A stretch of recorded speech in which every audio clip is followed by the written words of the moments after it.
तपाई पनि business owner हो र एड्समा धेरै नै पैसा हालिराख्नु भएको छ अनि सोच्नु भएको छ जति धेरै एड्स धेरै sales. If you are thinking like so you are totally wrong. मैले बिजनेसहरु हेर्दै जाँदा एउटा कमन प्रब्लम भेटेको छु। उनीहरुको प्रब्लम कस्टमर एक्विजिसन नभएर कन्भर्जन।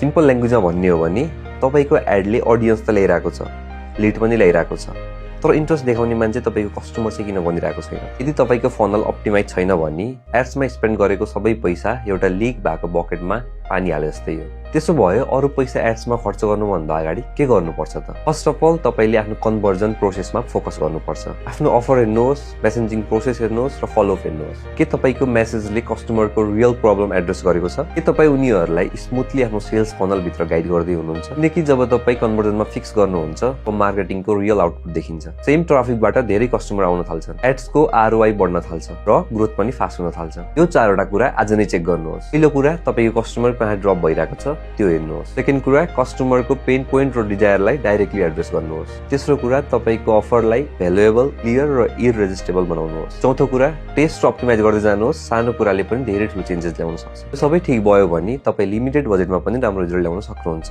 यस्तै भ्यालुएबल इन्फर्मेसनको लागि फलो मी।